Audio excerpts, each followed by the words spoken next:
ते ध्यान उभे विटेवरी, सुंदर ते ध्यान उभे विटेवरी, कर्कटावरी ठेवूनिया तुळसी हार गळा कासे पितांबर, आवडे निरंतर हेची ध्यान.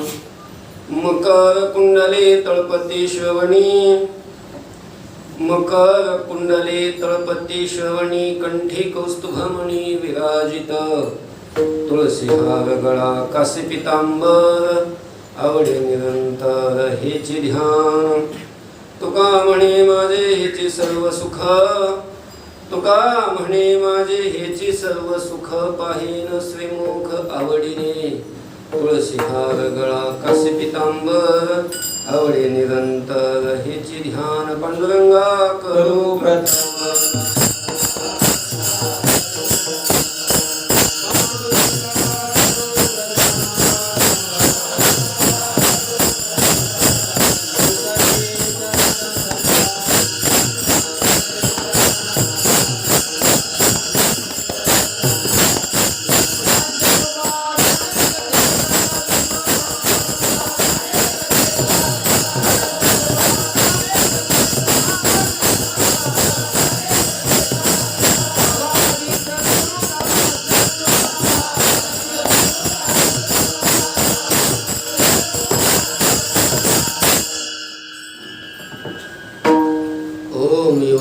प्रविश्य मम वाचमिमां प्रसुप्तां, संजीवयत्यखिल शक्तिधर स्वधाम्ना, अन्यांश्च हस्तचरणश्रवणत्वगादीन् प्राणान् नमो भगवते पुरुषाय तुभ्यं. समचरणसरोजं सन्द्रनीलाम्बुदाभं, जगन्निहितपाणिं मण्डनं मण्डनानां, तरुणतुलसीमाला कन्धरं कञ्जनेत्रं, सदयधवलहासं विठ्ठलं चिन्तयामि. नमो ज्ञानेश्वरा नमो ज्ञानेश्वरा, निवृत्ति उदारा सोपानदेवा. गुरुर्ब्रह्मा गुरुर्विष्णुः गुरुर्देवो महेश्वरः, गुरुस्साक्षात् परब्रह्म, तस्मै श्री गुरवे नमः. श्री संताची महाराजना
ते ध्यान उभे विटेवरी, सुंदर ते ध्यान उभे विटेवरी, कर्कटावरी ठेवूनिया तुळसी हार गळा कासे पितांबर, आवडे निरंतर हेची ध्यान. संत श्रवणी वैराग्याचे महामेरू श्रीमंत श्री जगद्गुरु तुकोबाराय या अभंगातून आपल्या आवडीच्या विषयाचं वर्णन करतात. विठ्ठल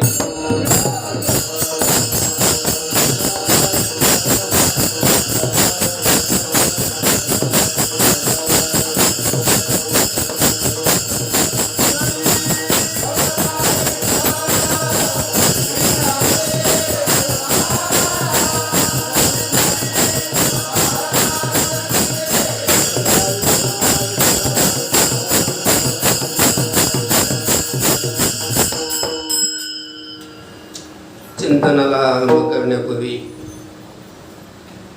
पंढरीश परमात्म्याच्या चरणी, गुरुवरेंच्या चरणी, सर्व साधू संतांच्या चरणी, सर्व भक्तांच्या चरणी नतमस्तक होऊन अभंगाकडे आपण बोलूया विठ्ठल विठ्ठल.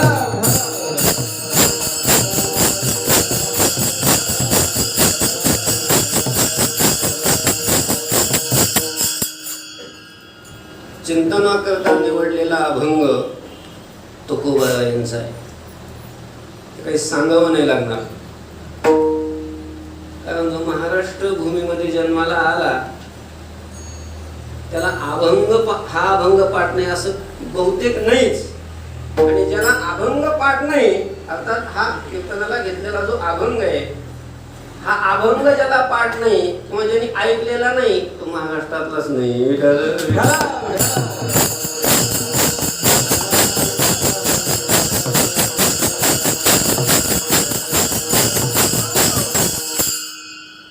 म्हणजे जे परमार्थ क्षेत्रामध्ये आहेत, भक्ती क्षेत्रामध्ये आहेत, वारकरी आहेत, त्यांनाच हा अभंग पाठ आहे असं नाही. भजनांना, महाराज मंडळींना, कीर्तनकारांना यांना तर पाठ असतोच. पण ज्यांनी कधी पंढरपूरही पाहिलेलं नाही, ज्यांच्या गळ्यात माळही नाही, गंध लावायची सुद्धा ज्यांना काय वाटते, लाज वाटते, अशाही लोकांना हा अभंग काय असतो, पाठ असतो. विठ्ठल विठ्ठल.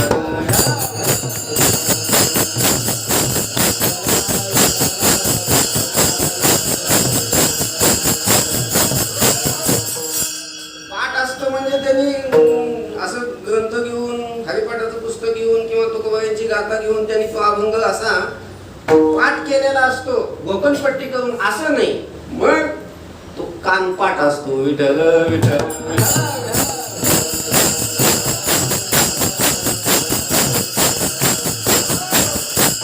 म्हणजे कानपाठ म्हणजे असं ऐकून, कानावर येऊन येऊन तसं ऐकूनच पाठ झालेला असतो.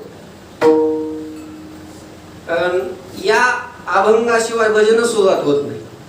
आता आपल्याला कीर्तन सुरू करायचं ना, सगळी कीर्तनकार येण्याच्या अगोदर जो अभंग म्हटला जातो तो कोणता, सुंदर.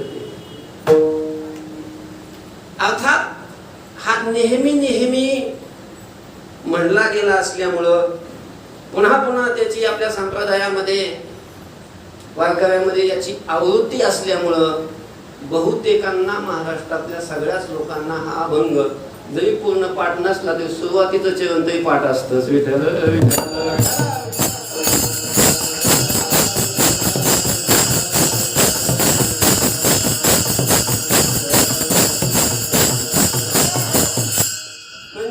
अभंग तसा सगळ्यांच्या परिचयाचा आहे, पण परिचयाचा जरी असला तरी शब्द परिचयाचा आहे. म्हणजे अर्थ, तसं अर्थ सगळ्यांच्या परिचयाचाच आहे असं नाही.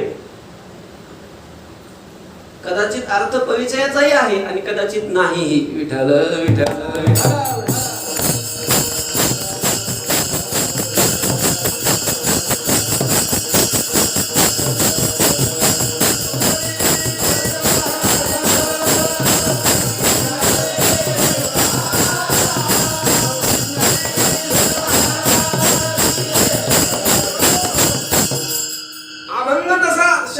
परिचयाचा आहे. अर्थही वरून वरून पाहिल्याच्या नंतर आपल्याला सरळ वाटतो, सोपा वाटतो. आणि तसं जर बारीक पाहिलं तरी अभंगामध्ये अर्थ एवढा सूक्ष्म आहे की आपली बुद्धीही तिथपर्यंत पोहोचत नाही. तसा पाहायला गेला तर अवघडही आहे आणि तसं वरून वरून पाहिला तर कसं आहे, सोपाही आहे. विठ्ठल विठ्ठल.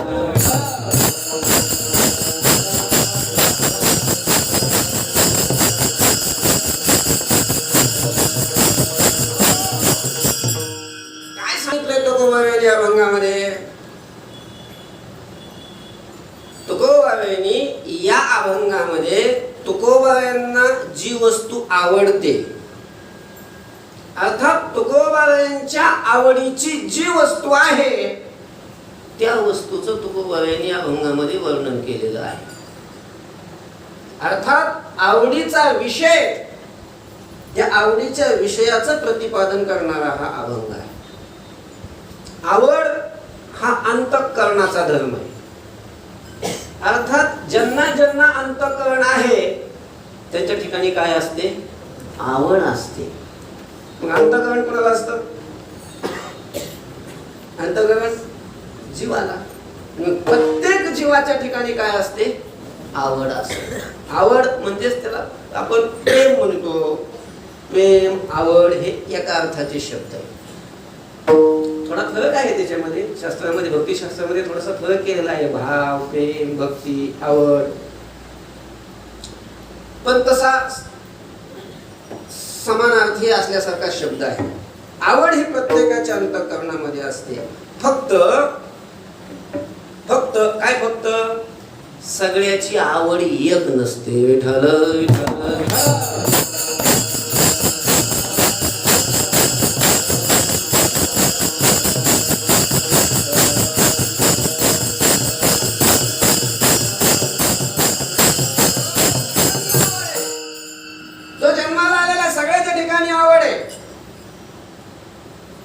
देवाच्या ठिकाणी सुद्धा आवड आहे.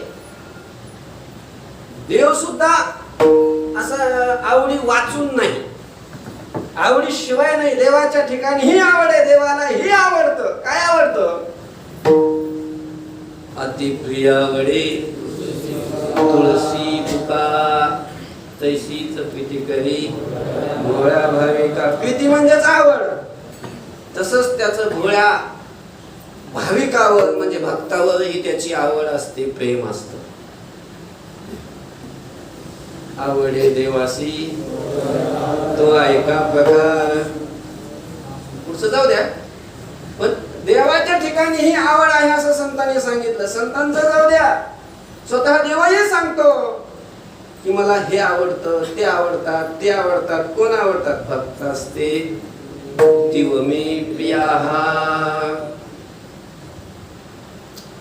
12व्या अध्यायामध्ये भक्ताच्या लक्षणाचा जो विचार आलेला आहे, भक्ताची लक्षणं सांगून त्या प्रत्येक श्लोकाच्या शेवटी ते लक्षणं सांगून अशा लक्षणाने युक्त असलेला जो भक्त आहे तो भक्त मला काय आहे? प्रिय आहे. यो मद भक्तस सह मे प्रिय, सह मे प्रिय, तो मला प्रिय आहे. भक्तिमान्यस स मे प्रिय. भक्तिमान जो आहे तो मला प्रिय आहे. भक्तस्ते तीव मे प्रिया, ते अतीव मे प्रिया, तो अतिशय मला प्रिय आहे. अर्थात भगवान ही सांगतात की मला हे प्रिय, ते प्रिय, ते प्रिय. ते प्रिय आहेत म्हणजे ते आवडतात. प्रिय आहेत म्हणजे काय? ते आवडतात. म्हणजे देवाच्याही ठिकाणी काय आहे? आवड आहे. फक्त जडाच्या ठिकाणी आवड नाही. काय? जड, दगड, माती, पाणी असे ह्या ज्या जड वस्तू आहेत त्यांच्या ठिकाणी काही नाही, आवड नाही. पण जे जड नाही, चेतन आहे, चेतनाच्या ठिकाणी काय आहे? आवड आहे. फक्त एक ब्रह्म सोडलं तर. कारण चेतनामध्ये 3 प्रकार आहेत ना, जीव, ईश्वर आणि ब्रह्म, परमात्मा. ते अर्थात परव्यापक असणारं, निर्गुण निराकार असणारं, कोणत्याही उपाधीने युक्त नसलेलं जे परब्रह्म आहे त्याच्या ठिकाणी कुठलीही आवड नाही. कारण आवड हा धर्म अंतःकरणाचा आहे, उपाधीचा धर्म आहे. त्याला उपाधीच नाही. विठ्ठल विठ्ठल.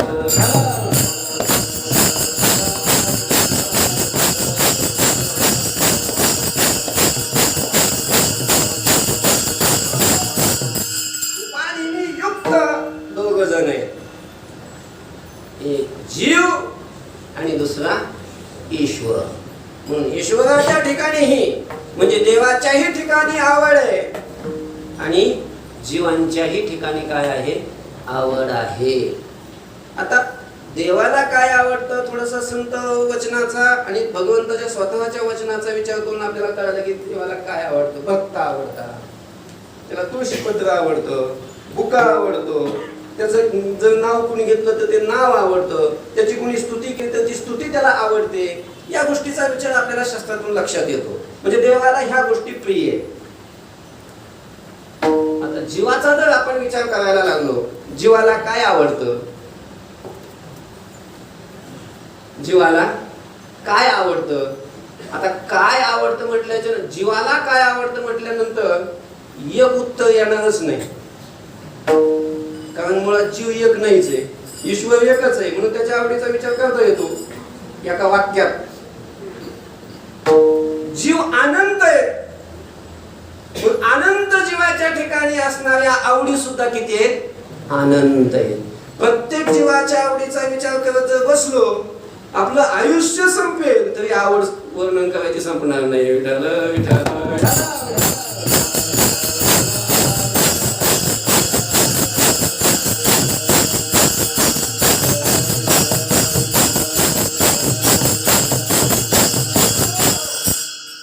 कुणाला जेवायलाच आवडतं, कुणाला झोपायलाच आवडतं, कुणाला फिरायलाच आवडतं, कुणाला मोबाईल बघायलाच आवडतं, कुणाला काय कुणाला काय कुणाला काय. प्रत्येकाची आवड काय आहे?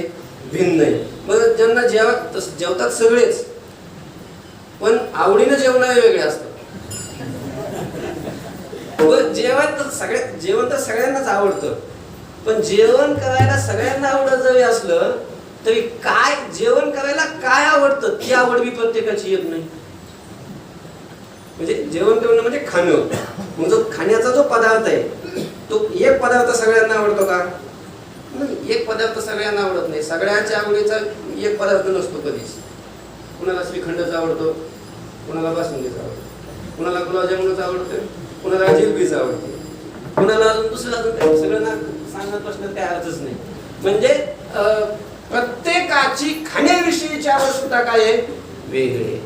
प्रत्येकाची अंगावर कपडे घालण्याची आवड सुद्धा काय आहे? वेगळे. गंध कसा लावावा ह्याची सुद्धा प्रत्येकाची आवड कशी आहे? भिन्न भिन्न आहे. म्हणजे सगळ्याच तसंच आहे.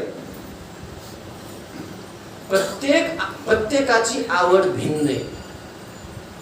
जीवाच्या आवडीचा जर विचार करायला लागलो होतो, पण बहुतेक सगळ्यांना आवडत जर काय असेल तर तो पैसा. खाण्याविषयी मतभेद असू शकतो, घालण्याविषयी मतभेद असू शकतो, पण पैसा आवडत नाही असा कोण जीव आहे का? विठाल विठाल विठाल.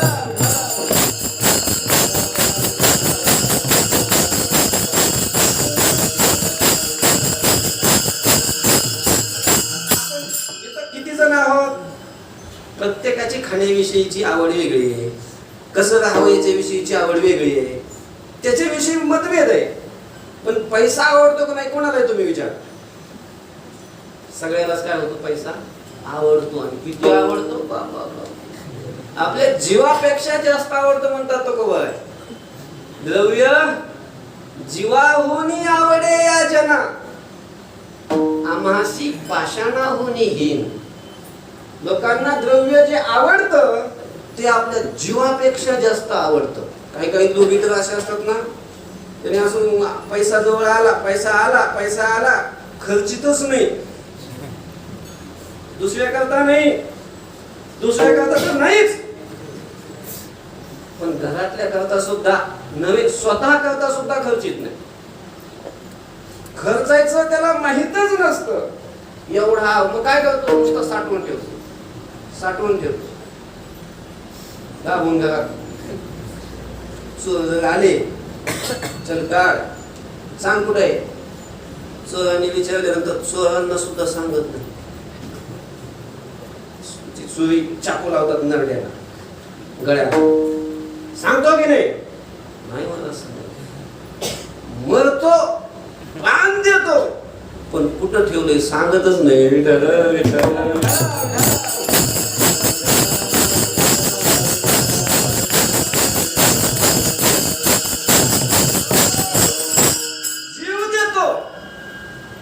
पैसा नाही देत. म्हणजे जीवापेक्षाही पैसा आवडणारे लोक जगामध्ये आहेत नाही असं नाही.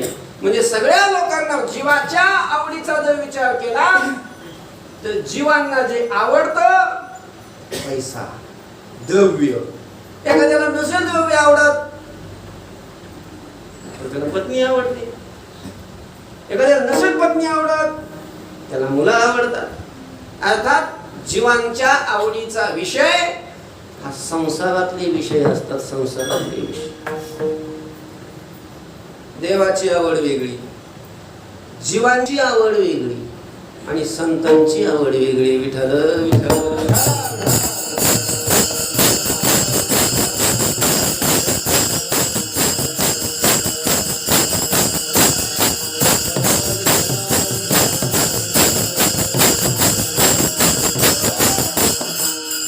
संतांनाही असला आवडत नाही, पैसा आवडत नाही, लोक आवडत नाहीत, पत्नी आवडत नाही, मुलं आवडत नाहीत, आई वडील सुद्धा काय होत नाहीत, संतांना आवडत नाही. नावडे जन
नावडे जन धन माता पिता. अर्थात संतांना या संसारातल्या कोणत्याच वस्तूची आवड नसते. मग संतांना कशाची आवड असते? संतांना जी आवड असते ती देवाविषयीची आवड असते. संतांना आवडतो कोण? देव आवडतो. देव विषय तो त्यांचा झाला नारायण. त्यांच्या आवडीचा विषय नारायण झालेला असतो. नारायण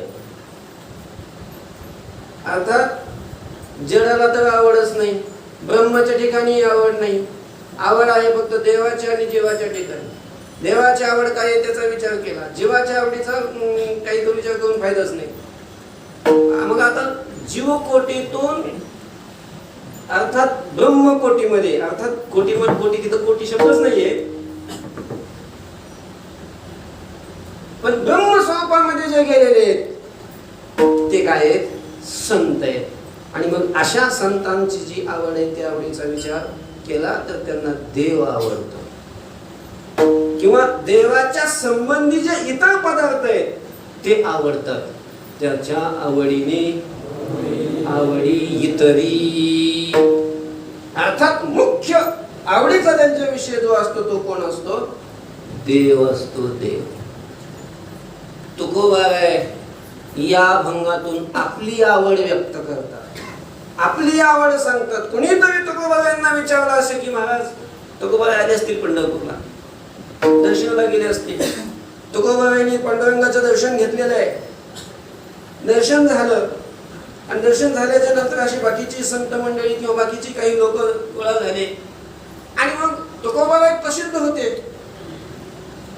तुकोबारायांचे अभंगावर कीर्तन करणारे प्रसिद्ध होतात. तर तुकोबाराय का प्रसिद्ध नाही होणार? त्याच काळामध्ये तुकोबारायांची जिकडे तिकडे प्रसिद्धी झालेली होती आणि तुकोबारायांचं दर्शन झाल्याच्या नंतर तुकोबाराय थोडे असे गाभाऱ्यात बसल्यानंतर बाकीची मंडळी तुकोबारायांच्या जवळ आली. मग आता मोठा माणूस असल्याच्या नंतर थोडी त्याची प्रसिद्धी असली, लौकिक असला की त्याच्याविषयी लोक सगळं जाणून घेण्याची अपेक्षा करतात. तुम्ही राहता कुठं, कसे राहता, तुम्ही काय करता, तुमची दिनचर्या कशी असते, तुम्हाला आवडतं काय, तुम्हाला आवडत काय नाही, आवडी निवडी ह्या त्या मोठ्या व्यक्तीविषयी जाणून घेण्याची समाजाच्या मनामध्ये काय असते? इच्छा असते. तुकोबारायांना कुणीतरी विचारलं महाराज तुम्हाला काय आवडतं, तुमच्या आवडीचा विषय काय आहे? असं ज्यावेळेला लोकांनी तुकोबारायांना विचारलं की तुम्हाला काय आवडतं ते आपल्याला काय आवडतं हे तो आहे अभंगाच्या दुसऱ्या चरणाच्या उत्तरार्धामध्ये सांग. आवडे निरंतर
ध्यान निरंतर आवडे.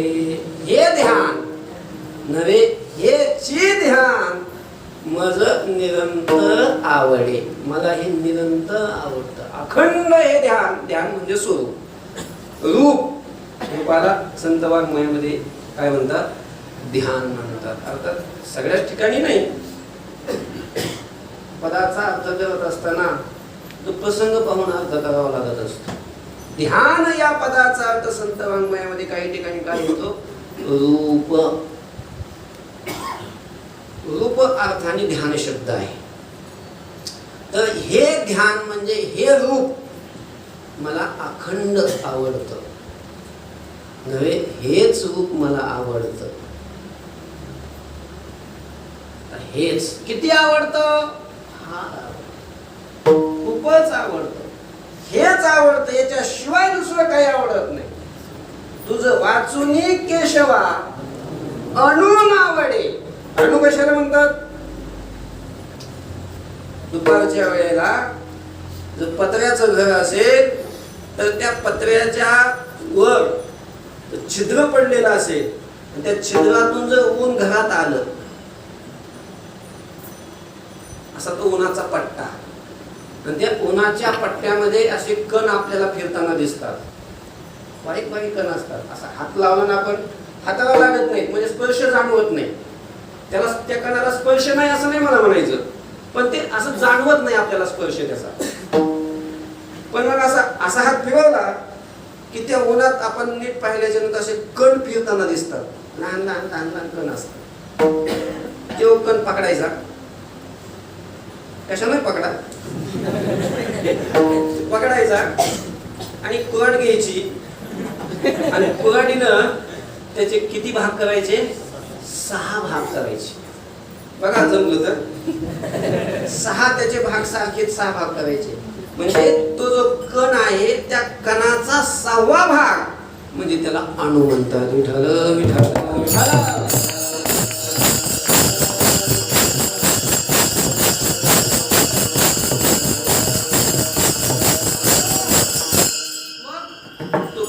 संत म्हणतात की आम्हाला या देवा वाचून अणु इतकं सुद्धा दुसरं काही आवडत नाही. आमची सगळी जी आवड आहे ती कोणावर आहे?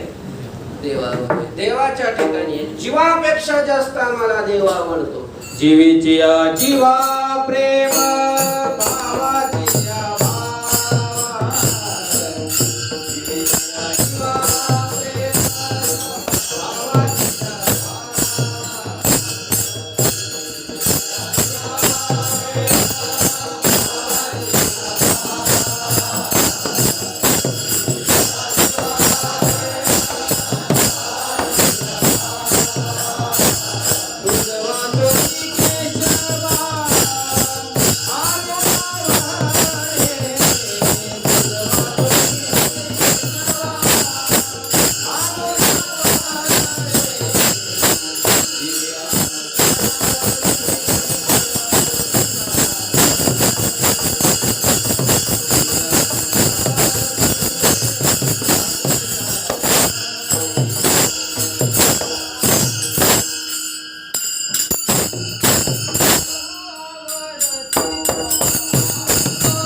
जीवापासून या ज्ञानोबा काय म्हणतात, देवा तुझी शपथ घेऊन सांगतो मी तुला, तुझी आन वाहीन गा देवराया, गहू आवडसी जीवापासून या, जीवापासून तू मला खूप खूप आवडतोस. अर्थात संतांची आवड ही देवाविषयी असते. तुकोबाबांची आवड देवाविषयीच. पण आवड सांगत असताना देवाची अनेक रूपे, देवाविषयी असं सामान्य निर्देश न करता विशेष निर्देश तुकोबाबांनी केलेला आहे. आवडे निरंतर हेची ध्यान, हे ध्यान मला निरंतर आवडतं. हा हेची या पदाने विशेष निर्देश आहे. विठ्ठल विठ्ठल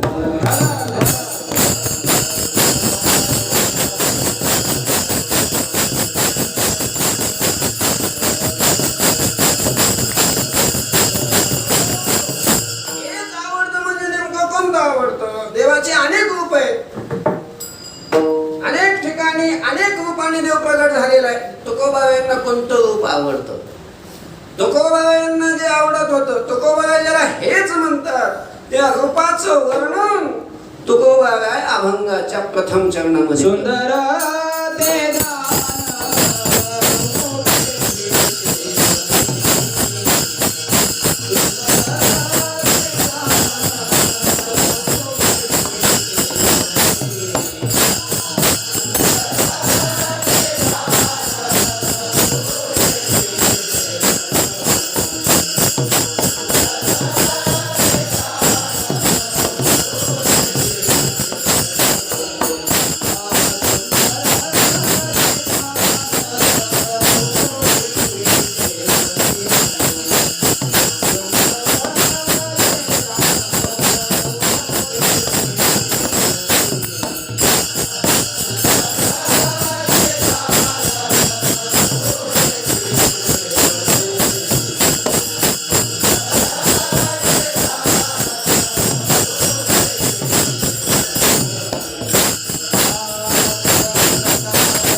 आपल्याला आवडतं त्या रूपाचं वर्णन तुकोबाबाई करतात की ते रूप कसं आहे. सुंदर ते ध्यान उभे विटेवरी, ते सुंदर ध्यान, ते सुंदर असलेलं ध्यान, ध्यान म्हणजे रूप मला आवडतं. ते विटेवर उभा आहे पुढे सांगितले. पण तुकोबाबाईंनी निर्देश करत असताना ते या सर्वनामानं केलेलं आहे. ते रूप सुंदर आहे, वर्णन केलंय त्या रूपाचं, आवड सांगितली या रूपाची. विठ्ठल विठ्ठल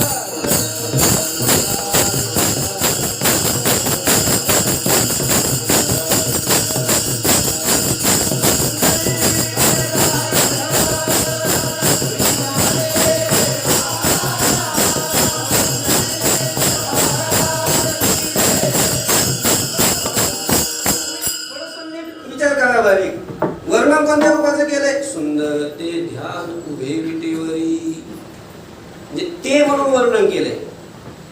म्हणजे ज्या रूपाचं वर्णन केलेलं आहे ते रूप सांगत असताना ते या पदानं सांगितलं. ते रूप आहे ते. आणि आवड सांगत असताना कोणतं आवडतं म्हणून सांगितलं? हे. म्हणजे याचा अर्थ आवडणार हे आणि वर्णन त्याच आहे. विठ्ठल विठ्ठल.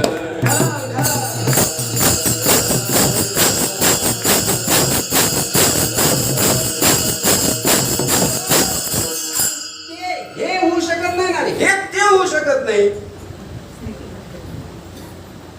लक्षात येतं ना मी काय म्हणतो ते?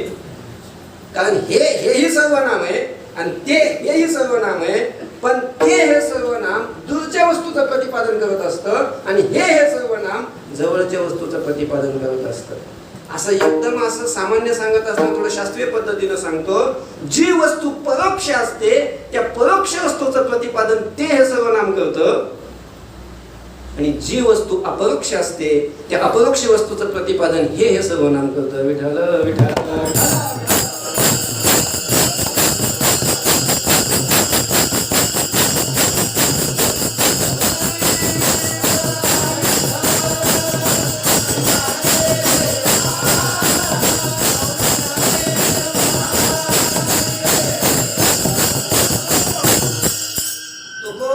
आवडत कोणतं होतं? हे सांगितले ना, सकारात्मक तुकोबा सांगतात हेची निरंतर आवडे आणि वर्णन मग त्याचं कसं करायचं? तर याचं उत्तर असं आहे, जास्त आता वाढवित नाही. त्याचं उत्तर असं आहे ते आणि हे वेगळं नाही. विठ्ठल विठ्ठल.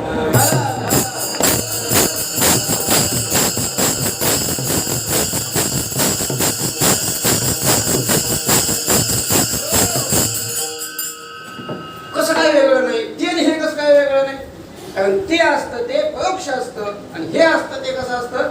अपरोक्ष असतं. वेगळं कसं नाही? तर मग आता हे वेगळं कसं नाही हे कळून घेण्याकरता ते कोणतं हे कळलं पाहिजे, हे कोणतं हे कळलं पाहिजे ना. ते म्हणून जे वर्णन केलेलं आहे ते पदाचा अर्थ काय आहे? आता ते पदाचा जर विचार करत बसलो ना, सगळं शास्त्र तेचा विचार करण्याकरता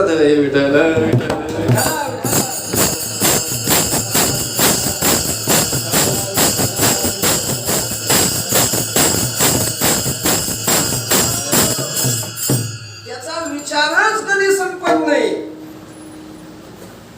त्याचा विचार त्याच वेळेला संपतो की पुन्हा त्याची विचाराची गरजच राहत नाही.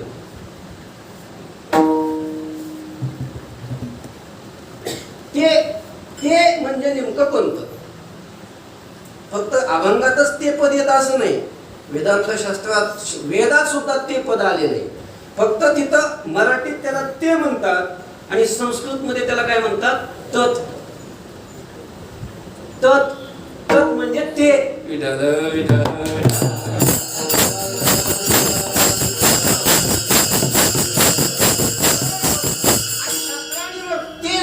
ते म्हणजे नेमकं कोणतं? पुन्हा त्यात ते ना, खरं सांगायचं म्हणजे ते हे पद आहे ना वेदातलं पद आहे. वेदामध्ये जे महावाक्य आहे त्या महावाक्यातलं पद आहे. वेदामध्ये आता 4 वेद आहेत आणि 4 वेदातलं एक महावाक्य आहे. आता सगळ्याचा विचार करत नाही बसा, पण एक आहे सामवेदातलं महावाक्य. ते म्हणजे कोणतं? तत्त्वमसि.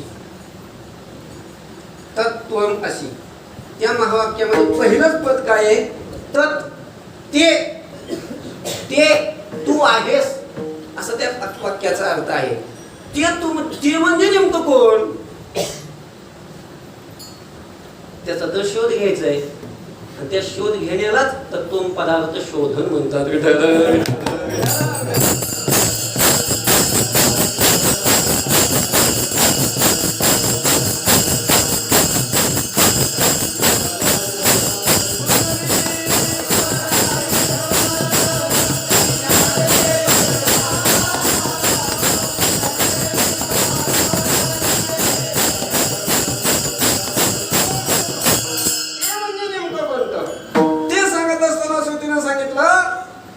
यतो आयमानि भूतानि जायन्ते येन जातानि जीवन्ति यत्पयन्ति अभिसंविशन्ति तद् विजिज्ञासस्व तद् ब्रह्म.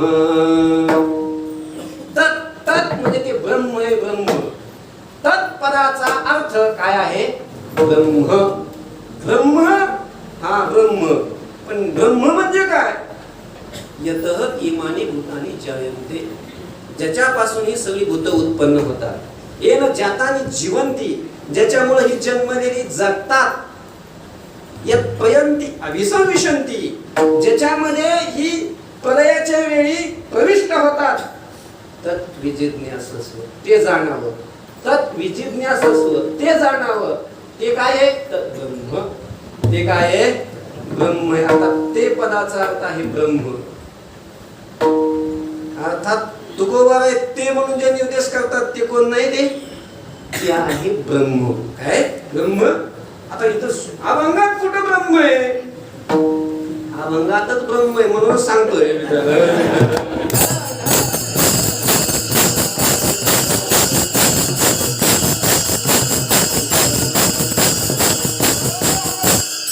अभंगात कुठं ब्रह्म नावच नाही. अभंगात ब्रह्म असा शब्द नाही. पण त्याच्याकरता दुसरा शब्द आहे, तो म्हणजे सुंदर. विठ्ठल विठ्ठल विठ्ठल.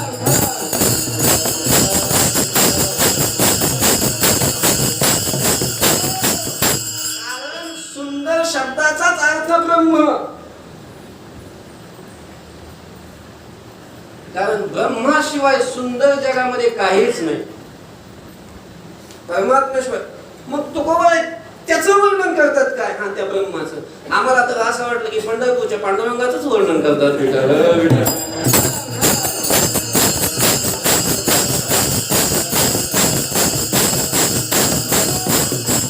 म्हणजे या अभंगामध्ये पांडुरंगाचं वर्णन नाही का? नाही, पांडुरंगाचं वर्णन नाही आम्ही असं थोडं म्हटलो. आम्ही पांडुरंगाचं वर्णन नाही असं म्हणत नाही, पण या अभंगात ब्रह्माचं वर्णन आहे. विठ्ठल.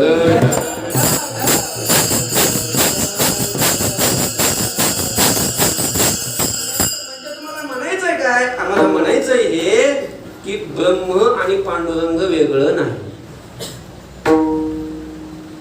ब्रह्म आणि पांडुरंग काय नाही, वेगळा नाही. कसं काय वेगळा नाही? संत सांगतात म्हणे विठ्ठल ब्रह्म नव्हे, त्याचे बोध नाही कावे. विठ्ठलाला जो ब्रह्म नाही म्हणतो त्याचा शब्द सुद्धा ऐकू नका. मग कोणी असो, हो का कोणी एक ब्रह्म आदि कवणी ब्रह्मादि ब्रह्मदेव जरी असला, कोणीही असला तरी विठ्ठलाला जर तो ब्रह्म म्हणत नसेल तर त्याचं बोलणं ऐकू सुद्धा. तर विठ्ठल पांडुरंग विटेवर उभा असलेला तो उघड काय आहे? परब्रह्म आहे. परब्रह्मलिंगम भजे पांडुरंगम. विठ्ठल विठ्ठल.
ब्रह्ममार्ग चुकलं म्हणजे रस्ता चुकलं म्हणजे कुठं आलं?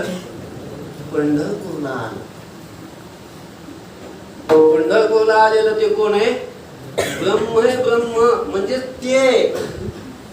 ते हा ब्रह्म म्हणजे तत् हे जे पद आहे तत्, त्या तत्पदाचे दोन अर्थ म्हणजे ते असं तो जे म्हणतात त्याचे दोन अर्थ. दोन्ही अर्थ घेतले तरी अभंगामध्ये कुठला प्रसिद्धांत होत नाही. म्हणजे एक वाच्यार्थ आणि दुसरा लक्षार्थ. आता वाच्यार्थ आणि लक्षार्थ काय समजायचं नाही लोक त्याच्याकडे ते सांगण्यात बसत नाही. पण हे वाच्यार्थ आहे. पदाचा शक्तिवृत्तीने घेतलेला जो अर्थ असतो त्याला वाच्यार्थ म्हणतात आणि लक्षणवृत्तीने घेतलेला जो अर्थ असतो त्याला काय म्हणतात? लक्षार्थ म्हणतात. तत्पदाचा वाच्यार्थ आहे ज्याच्यापासून जग झालं तो, म्हणजेच ईश्वर सगुण असलेला. अर्थात तत्पदाचा वाच्यार्थ आहे सगुण आणि तत्पदाचा लक्षणवृत्तीचा अर्थ जो आहे अर्थात लक्षार्थ जो आहे तो आहे निर्गुण. म्हणजे निर्गुण आहे त्याला ब्रह्म म्हणतात. जे निर्गुण आहे त्याला काय म्हणतात? ब्रह्म म्हणतात. आणि तुकोबा ते पदानं जे सुचवतात ते ब्रह्म. ब्रह्म कशावरून? सुंदर म्हणून. कारण सुंदर परब्रह्म आहे. कारण सुंदर शब्दाचा अर्थ आहे चांगलं. सुंदर म्हणजे काय? एखादी वस्तू सुंदर आहे. सुंदर म्हणजे काय आहे? चांगली. मग चांगली वस्तू, सुंदर वस्तू कोणती वाटते आपल्याला? ती वस्तू आपल्याला सुंदर वाटत असते की जी वस्तू आपल्याला आनंद देते. जगामध्ये जी वस्तू चांगली आहे तिला आपण चांगली म्हणतो असं नाही. जी आपल्याला आनंद देते, सुख देते त्या वस्तूला आपण काय म्हणत असतो? चांगलं म्हणत असतो. अर्थात चांगलं अर्थात सुंदर हा आनंद आहे, सुख आहे. आणि आनंद हे त्या परब्रह्माचं स्वरूप आहे. विठ्ठल विठ्ठल विठ्ठल.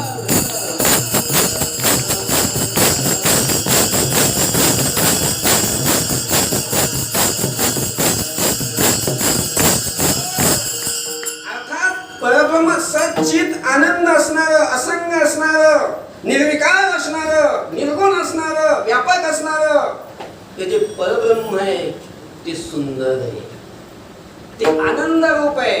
आणि ते सुंदर असलेलं परब्रह्म विटेवर उभं आहे. आणि ते परब्रह्म विटेवर उभा आहे याला संत वाङ्मयामध्ये मी तुम्हाला प्रमाण दिले. म्हणे विठ्ठल ब्रह्म नव्हे नेनो ब्रह्म मार्ग चुकेल. परब्रह्मच आहे.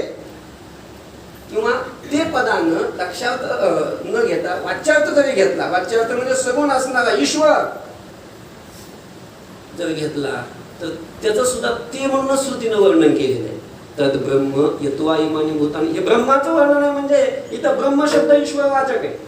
कधी कधी ब्रह्म शब्द ईश्वर वाचक असतो आणि कधी कधी ईश्वर शब्द ब्रह्म वाचक असतो. विठ्ठल विठ्ठल.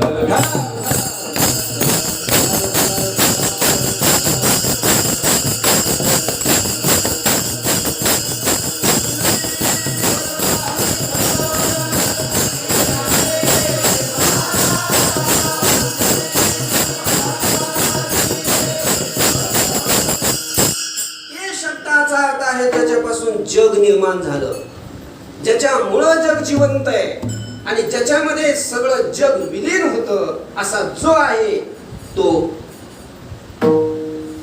ते तत्व ते सुंदर आहे. ते काय आहे? सुंदर आहे. आता ते सुंदर म्हणजे सगुणाकडे लावत असताना म्हणजे त्या सगुणाने घेतलेलं जे रूप आहे ते सुंदर आहे. विठ्ठल विठ्ठल.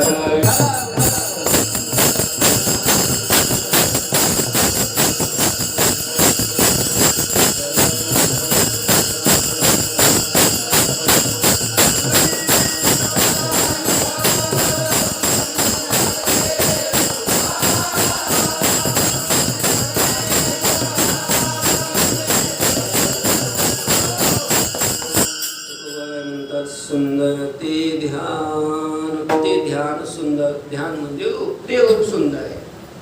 कोणतं? निर्गुण रूप ते सुंदर आहे आणि तेच विटेवर उभं आहे. निर्गुण अर्थ नसला आवडत मग सगुण घ्या. पण ते पदानं काय घ्यायचा अर्थ? ज्याच्यापासून जग झालेला आहे ईश्वर तोही सुंदरच आहे. ईश्वर सुंदर आहे. काहीतरी ते गीत काहीतरी ईश्वर सत्य आहे, सत्यम शिवम सुंदर. ईश्वर तोही सुंदर आहे आणि तो विटेवर काय आहे? उभा आहे. सुंदर ते ध्यान उभे विटेवरी. विटेवर उभा आहे. आता तुम्हाला असं वाटलं खाली का नाही बसला, तू उभा का राहिला? विठ्ठल विठ्ठल.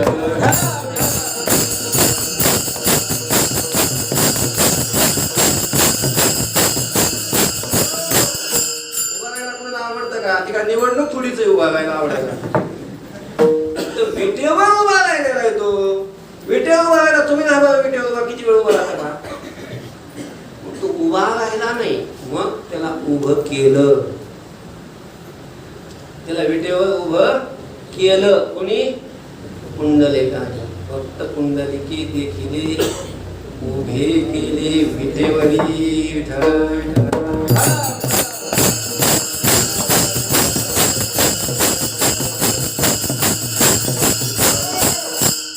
पुंडलिक महामुनी पंढरी क्षेत्रामध्ये राहत होता, महान भगवत भक्त. आणि त्याची आराधना पाहून, त्याची भक्ती पाहून परमात्मा त्याला भेट देण्याकरता त्यांनी आराधना केली. काय केली आराधना? आराधिला पुंडलिके जननी पूजनीया जनके. पुंडलिकानं पांडुरंगाची आराधना केली, पण ती पांडुरंगाची पूजा करून नाही, पांडुरंगाचं भजन टाळ कुठून नाही. मग माता पिता हे पांडुरंगाचं रूप आहेत असं म्हणून माता पित्याची सेवा केली, पण पांडुरंगाचं रूप म्हणून सेवा केली. पुंडलिके आराधिला, पुंडलिकाने पांडुरंग आराधिला, पण कसा? जननी जनके पूजनीया. जननी आणि जनक म्हणजे माता आणि पिता यांची पूजा करून पांडुरंगाची आराधना केली, सेवा केली माता पित्याची. आणि ती प्राप्त कोणाला झाली? पांडुरंगा. अशी सेवा केली त्या आई वडिलांच्या सेवेनं, अर्थात ती पांडुरंगाची सेवा आहे. त्या सेवेनं पांडुरंग प्रसन्न झाले, आले भेट द्यायला. आता कुठून आले एवढा विस्तार करत नाही मी, पण कुठून आले याविषयी वेगवेगळे मत आहे. काही संत वाक्य सांगतात गोकुळाहून आला. पुंडलिकाच्या भावार्था गोकुळवणी झाला द्वारकेची किनी, वैकुंठीचा देव आणला, भूतळ वैकुंठाहून आणला असंही वचन आहे. द्वारकेची किनी आली याची ठाया द्वारकेहून आला असंही आहे. मग असं ते काही म्हणजे त्याच्यामध्ये विरोध आहे असं नाही, कल्पभेदानी कथा असू शकतात. कुठं कुठून आला आणि काय याची चिकित्सा करत बसण्यापेक्षा तो आला, तिथून पुढे चालू. तो आला, ज्या वेळेला तो आला त्यावेळेला पुंडलिकाची सेवा चालू होती. आई वडिलांना पाळण्यात घातलेलं होतं, टाकलेलं होतं म्हणण्यापेक्षा झोपवलेलं होतं आणि झोका देत होता, किंवा मांडीवर त्यांचे डोके घेऊन बसलेला असे कदाचित. अशी कल्पना करा, कारण त्यावेळेला मी नव्हतो तुम्ही नव्हते. ते पाहायला कसं सेवा कशी करत होतो, शास्त्रामध्ये सेवा करत होतं एवढं वर्णन नाही, सेवा चालू होती.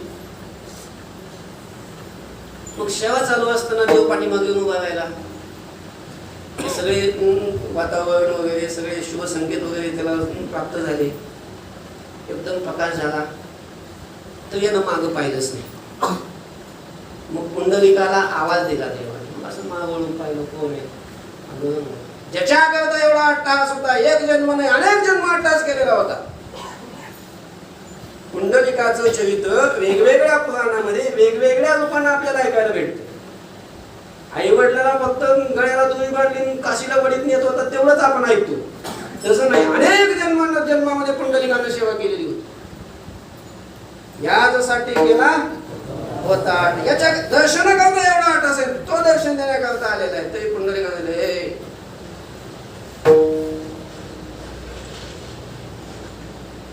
बोलायचं नाही. आई वडील झोपू लागलेले, साधन सोडलं नाही, साध्य प्राप्त झालं. ते काही आपल्या वारकऱ्यामध्ये पहिल्यापासूनच असं आहे ना, त्या साध्यापेक्षा साधनावर जास्त प्रेम आहे. आपले वारकरी सुद्धा आहे ना, मुक्ती नको म्हणतात आणि आम्ही भजनच करू म्हणतात. विठ्ठल विठ्ठल.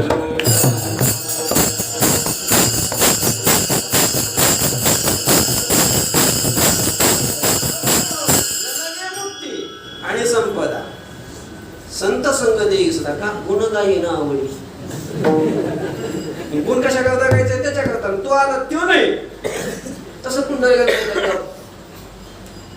माझ्या आई वडिलांची निद्रा भंग होईल, ते झोपले, त्यांची निद्रा झाली, संपली. मग पुंडलिक उठला.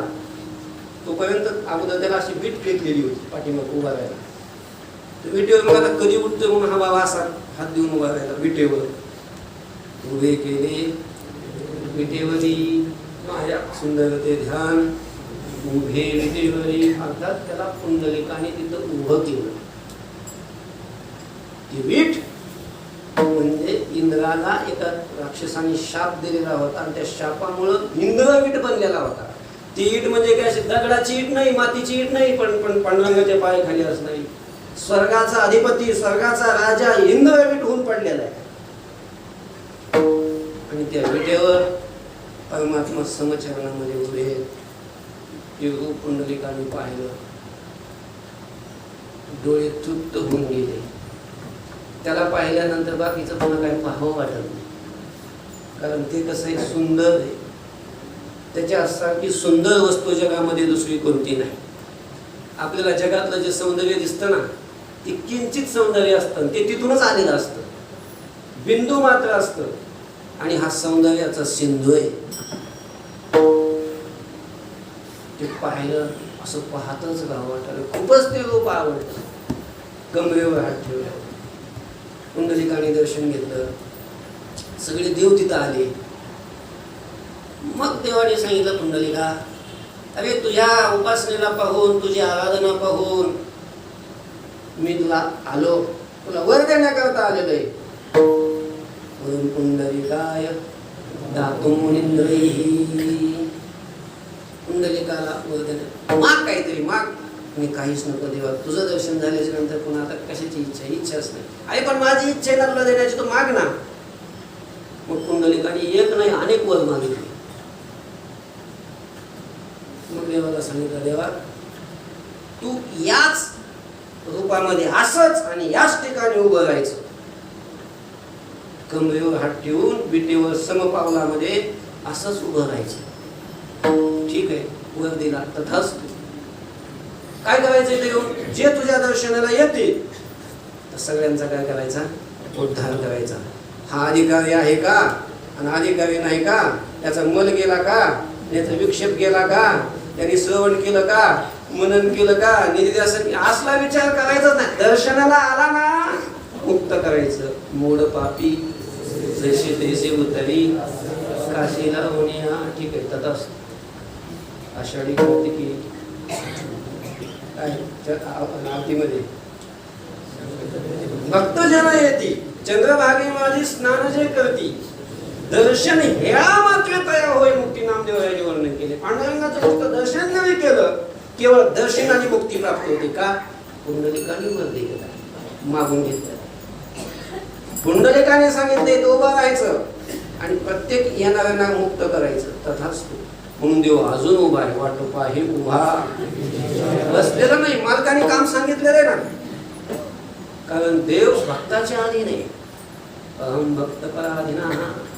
पुंडलिक महान भगवत भक्त आहे आणि पुंडलिकाची आज्ञा असल्यामुळे बसायची सोय नाही, म्हणून उभा. सुंदर ते ध्यान उभे विठेवरी. कसा उभा आहे, कर कटावरी ठेवून. कर कटावर ठेवलेले आहेत, कमरेवर ठेवलेले आहेत. का, कारण जो पंढरपूरला दर्शनाला जातो त्या भक्तांना हे सुचवतो की घाबरू नका. तुम्हाला भवसागर तरुण जाण्याकरता काही चिंता नाही, कारण तुमच्या करता भवसागर संसार फक्त कमरे इतका. मग कमरे इतक्या पाण्यातून तरुण जायला काय अडचण आहे का. प्रमाणम भावे निदंबक कराभ्याम.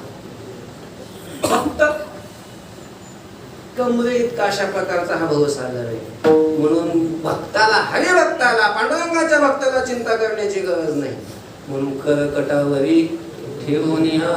कसं अजून तो तुळशी हार गळा, कासे पितांबर, आवडे निरंतर हेची ध्यान. गळ्यामध्ये तुळशीचे हार आहेत, कमरेला पितांबर आहे, आणि अजून मकर कुंडले तळपती श्रवणी. श्रवणी मकर कुंडली तळपती. श्रवणी म्हणजे कानामध्ये मकराच्या आकृतीचे मकर म्हणजे इथं मगर नाही घ्यायचं, मकर म्हणजे मासा. तर माशाच्या आकाराचे कुंडल कानामध्ये शोभतात, चमकतात. तळपती, तळपती म्हणजे शोभतात, चमकतात. मकर कुंडले तळपती श्रवणी कंठी कौस्तुभमणी विराजित. समुद्र मंथनाच्या वेळेला एक 14 रत्न निघाले समुद्र मंथनातून. कल्पतरू, कामधेनू, लक्ष्मी, चंद्र वगैरे असे अनेक रत्न निघाले ना. त्याच्यामध्ये कौस्तुभमणी निघालेला आहे. समुद्रातून प्राप्त झालेला तो रत्न आहे. आणि सगळ्या देवानी सगळ्याच्या इच्छेनं भगवंताला तो कौस्तुभमणी काय केलेला आहे, समर्पण केलेला आहे. आणि भगवंतानी तो सासव्याने दिलेला मणी, कौस्तुभमणी, तो कंठामध्ये काय केलेला आहे, धारण केलेला आहे. कंठी कौस्तुभमणी विराजित. असं हे पंढरपूरला उभं असलेलं पांडुरंगाचं ते विटेवर उभं असलेलं अतिशय सुंदर रूप तुकोबा म्हणतात हे मला खूप आवडतं, हेच आवडतं, आवडे निरंतर हेच का आवडतं, कारण हेच रूप, हे रूप म्हणजे माझं सर्व सुख आहे शेवटच्या जन्माचं. तुका म्हणे माझे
सर्व सुख आहे आणि याचं श्रीमुख मी आवडीनं पाहीन. तुळशी हार गळा रासे पितांबर आवडी निरंतर हे श्रीहान झालेली सेवा पंढरीश परमात्म्याच्या चरणी सर्व संतांच्या चरणी गुरुवर्यांच्या चरणी समर्पित करून सेवेला पूर्ण विराम देऊया. तरी न्यूनते पुरते अधिकते सरते करुणी घ्यावे तुमते विनमितो असे ज्ञानेश्वर